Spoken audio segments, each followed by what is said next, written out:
Hi, I'm Theo, and these broadcasts are to support the blogs on nomoreshee.com's website as well as the online classes. In this episode, are the biblical text wrong or am I? Part 2.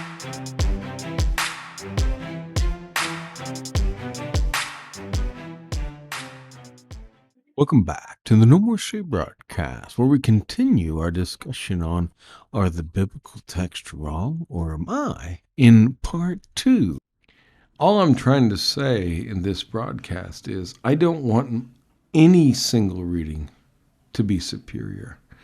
And that's what I've learned in my journey in doing my PhD, that as I did my studies and as I teach in the classroom here in the East, I begin to see that there are more ways of looking at things and looking at this world and understanding that I'm more drawn to the Hebrew thought system as opposed to a Greco-Roman or a Persian ideology of a dualism or a black and white this way or that way, the extremities view of the dichotomies, and trying to figure out, more of the way of seeing things as a both and.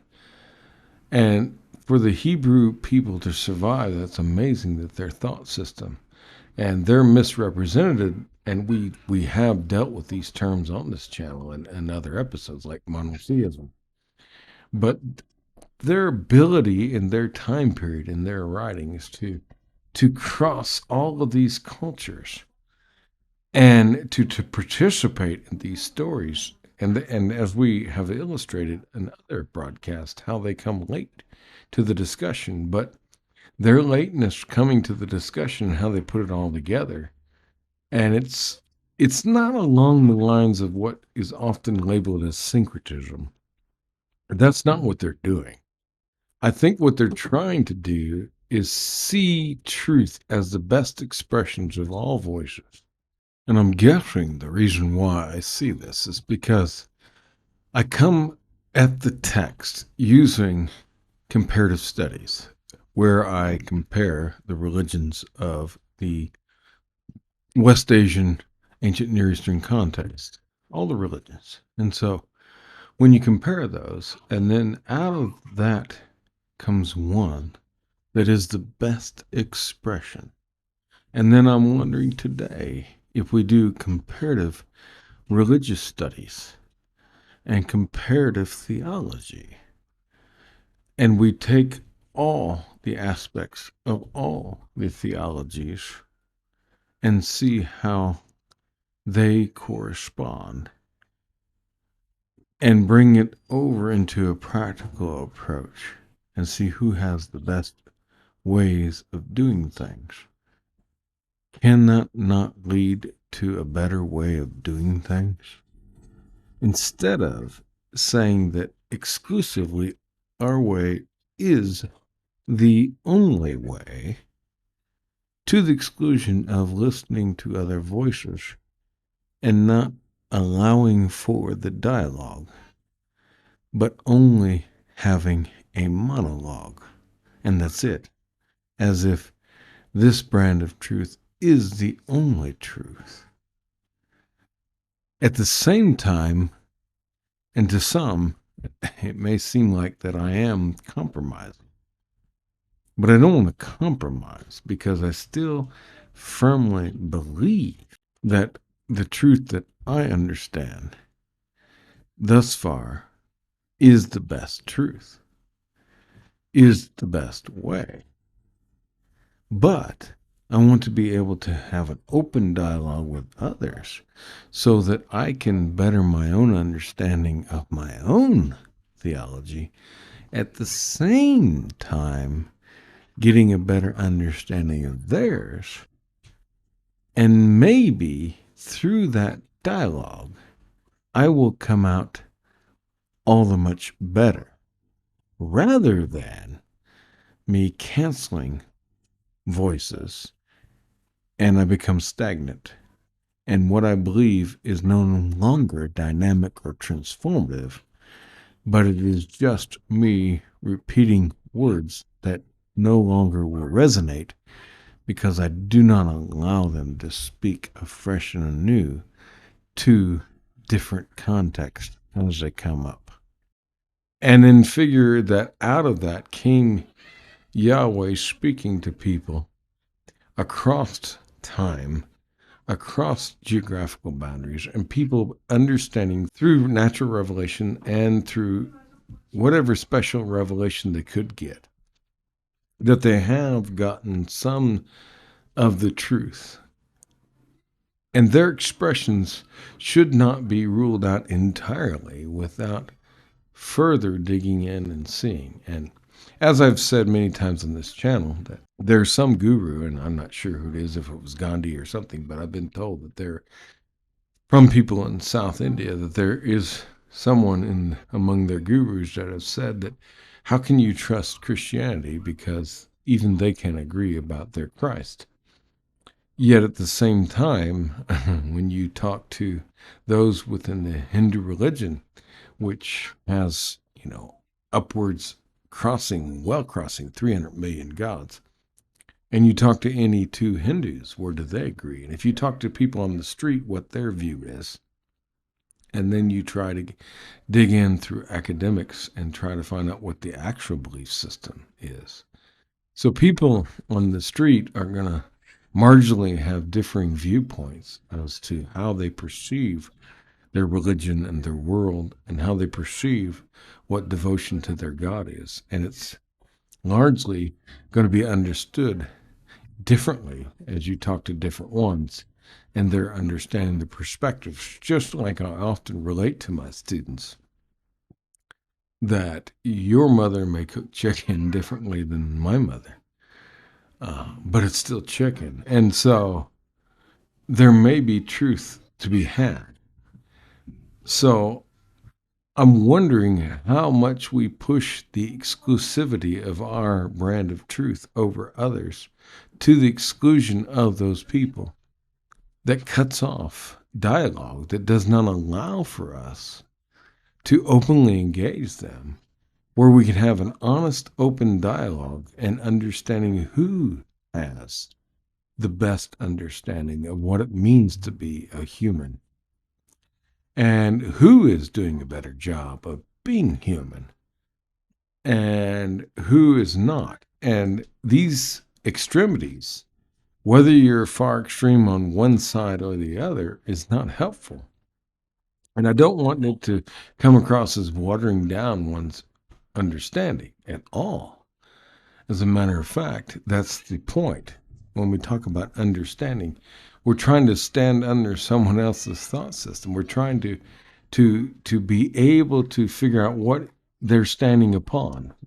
What is underneath them? Why do they believe the way they believe? Why do they act the way they act? And when we've used the analogy of an apple tree, like Jesus used the fruit trees and said, you know a tree by the fruit it produces. Why does this person do what they do? And is the fruit, and that's what Asians are often more concerned about. They start with the fruit and work their way backwards. Where us in the West, with our Greco-Roman ideals, and even, as I've enjoyed and been enthralled by, working from the beginning to the end in a teleology, from trying to understand things, like if an archer were to shoot an arrow, you're going to see where the arrow begins, and he's going to set his sights upon the end. And then you're going to watch that arrow travel from the archer and the bow and travel the trajectory it travels and gets from its beginning point to its end point and trying to adjust it there. But if we focus too much on the archer and we focus too much on the bow and we don't focus enough on the target, then we can get off target. We can miss, because if you're not looking at the target, how are you going to hit it? And so I think Asians, as it was explained to me in this conference, it was beautiful, they tend to look at things from practice to theory. They start with practices, and then they work backwards to theory. where we in the West tend to work from theory to practices. And we try to establish theories that are going to lead us to right practices. And Asians want to look at those who have right practices and then find out what the theories are behind those practices that lead to that. And it's amazing. So, what the focal points are and how people look at things differently. And I'm enthralled. And obviously, I don't want to compromise what I understand the truth to be. At the same time, I want to be willing to be humble enough to know that maybe my understanding is wrong. So here's what I'm trying to get at. I cannot, for the life of me, I cannot understand how some people will hold up the Bible and say, this is wrong, it's rubbish, this is terrible because of all these things that I read in the Bible. And there's no way that I could even come close to believing in or respecting or honoring or doing anything with a God that this Bible represents because of these features. And so I cannot believe in it because of these reasons. And my problem with that is, if you're on that side, and I want to understand you, but what I think is, from my perspective, I'm thinking that you have misread the Bible or misunderstood or misinterpreted. I'm not saying the problem to me is with the text itself. I don't think that's the case, because of all the text that we have that has survived from antiquity, I'm finding that this text is far more wonderful and has been the reason for a far more greater good in this world than any other. So I'm willing to think that the problem is not with the text necessarily. What I'm finding myself understanding is that's not the problem. The problem is my reading of it or my understanding of it. Or even when I do read it, maybe they're misunderstanding something about the God to which it's being described. And so I don't think the problem is with the text. And clearly, I cannot say, as I just said, how much good has come out of the text. Out of people's reading the text, how much good has occurred. I cannot, for the life of me, say at the same time that people have not misread the text and much evil has occurred because of the text. But I don't think it's the text's fault. So I'm willing to admit that because people have misread, misunderstood, misinterpreted the text, and they have chosen to think that it says certain things that I don't necessarily agree with, that I'm going to blame the text. And so I think I want the text to be able to be what it says it is, as it intends, be a revelation of who God is for me to reflect upon. Understanding that it has limitations because it's a text that is produced by the hands of mortals.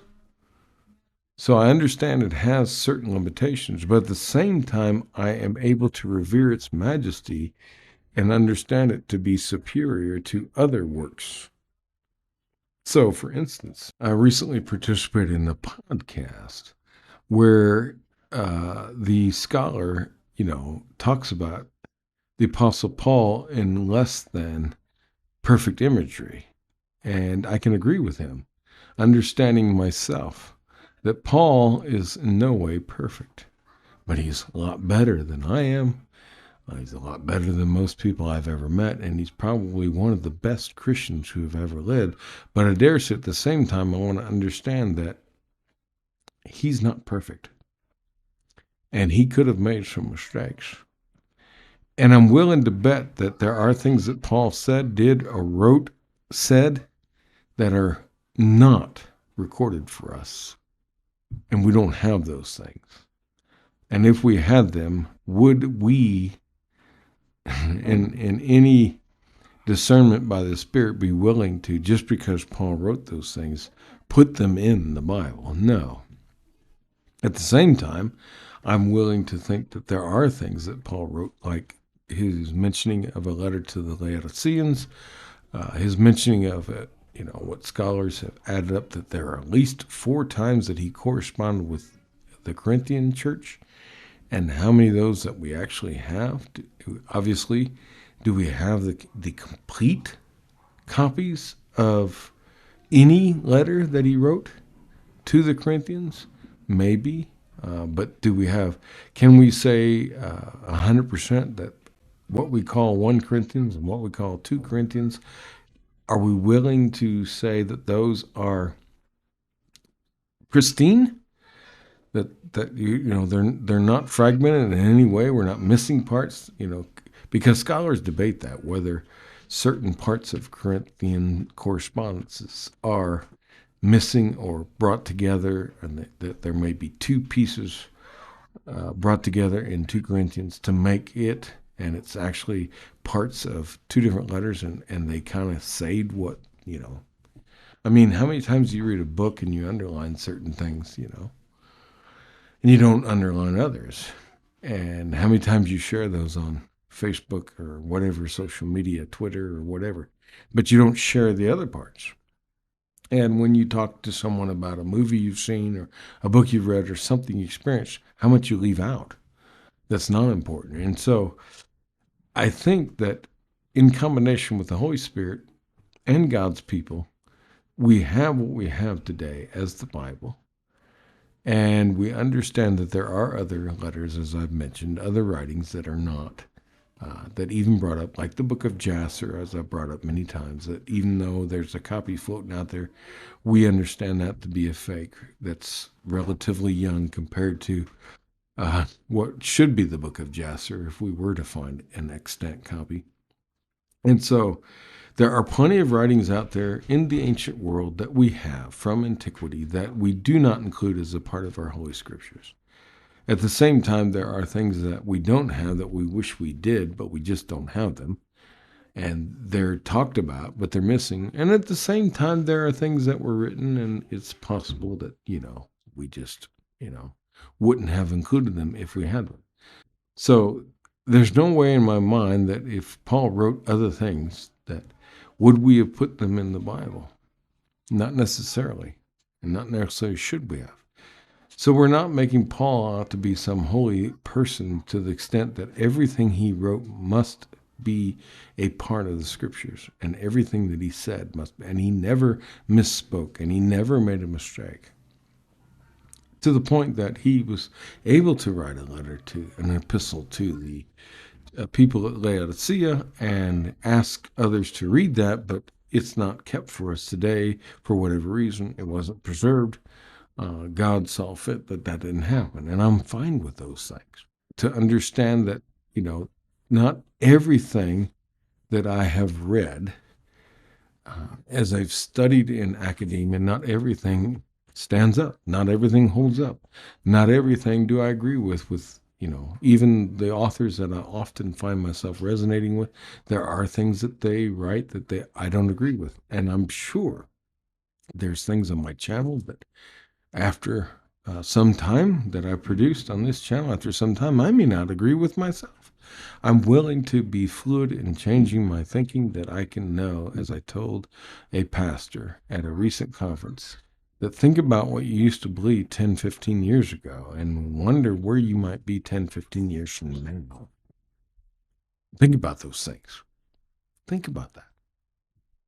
So, are we going to allow for someone like Paul to change his thinking? So all of these things need to be considered, because if we're going to live in a black and white world, and to the point that I'm white right and you're black wrong, because that's the way it is. Otherwise, if I'm wrong, I wouldn't believe it. So I have to be right, because I'm only going to believe what's right. And if you believe something else, then you have to be wrong because you don't. And getting away from that and trying to say, can I understand what you're saying? So is the text wrong? Is the biblical text wrong? Or could it be, in fact, right in what it intends to speak? And it's my reading that has failed to incorporate what could be. And that's what I find even when I taught a class on the historicity of the biblical account of the Hebrew scriptures. And when you look at the historical data, and there's so many people that say, this is just rubbish. And when you go through all the data points and they suggest that there's no evidence for this and there's no evidence for that and there's no, but do we have things that we could possibly posit as reasons for why it's written this way that makes sense and allow it to be what it intends to be and allow it to be intact? Do we have things? Because I've had people rail, amazing doing my PhD, and people rail about a verse in the Bible that this is just absolutely terrible. And I'm doing my PhD and I'm in the data points and I'm going, but you're misreading that verse. So of course it's wrong because, as I keep saying in the straw man analogy, you are reading this verse and you're saying it means this. Therefore, the Bible's wrong. And I'm in the data points going, I don't think it means what you say it means. I think you're wrong and the text is right. And that's what I'm trying to get at. So I think that the text can be defended if we posit things that could be true and allow it to be what it is and better ourselves rather than tearing down the text. That's what I'm thinking. Thank you very much, and God bless you for listening. Stay tuned for more episodes in videos to help you with your journey from nomorec.com.